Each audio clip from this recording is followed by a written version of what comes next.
শেষ হলো champions trophy নিয়ে চলা সব নাটক। ভারত পাকিস্তানে গিয়ে খেলতে নারাজ, আর পাকিস্তানও আয়োজক সত্ত্ব হারাতে অনড় অবস্থানে। এমন জটিল পরিস্থিতিতে বেশ কয়েকবার মিটিং এর পরও মেলেনি কোনো সুরাহা, বরং পাল্টাপাল্টি বক্তব্যে দু দেশই কঠোর হুঁশিয়ারি দিয়ে রাখে।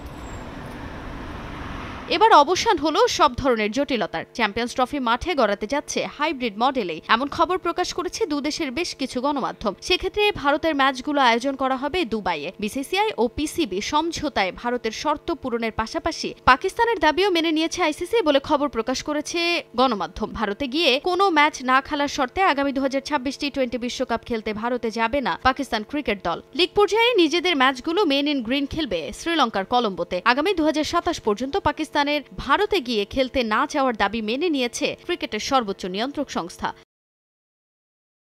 হাইব্রিড মডেলে দুবাইয়ে ভারতের গ্রুপ পর্বের 3টি ম্যাচ, এক সেমিফাইনাল ও ফাইনাল আয়োজনের কথা রয়েছে, আর বাকি ম্যাচ অর্থাৎ 10টি ম্যাচ মাঠে গড়াবে পাকিস্তানের মাটিতে। তবে ভারত যদি সেমিফাইনাল বা ফাইনালে না ওঠে, সেক্ষেত্রে পাকিস্তানে এই ম্যাচগুলো আয়োজন করা হবে বলেও সিদ্ধান্ত হয়েছে বলে খবর ঘুরপাক খাচ্ছে। হাইব্রিড মডেলে টুর্নামেন্ট আয়োজন করা হলে চ্যাম্পিয়ন্স ট্রফির আয়োজক সত্ত্ব থাকবে পাকিস্তানেরই। তবে দুদেশের বোর্ডের সমঝোতায় নেওয়া সিদ্ধান্তে পাকিস্তান আর্থিক ক্ষতির সম্মুখীন হলেও ক্ষতিপূরণ পাবে না পিসিবি।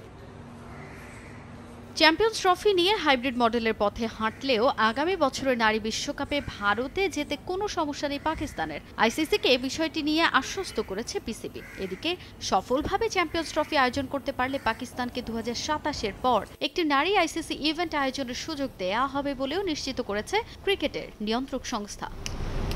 তাজিন খন্দকার, সময় সংবাদ।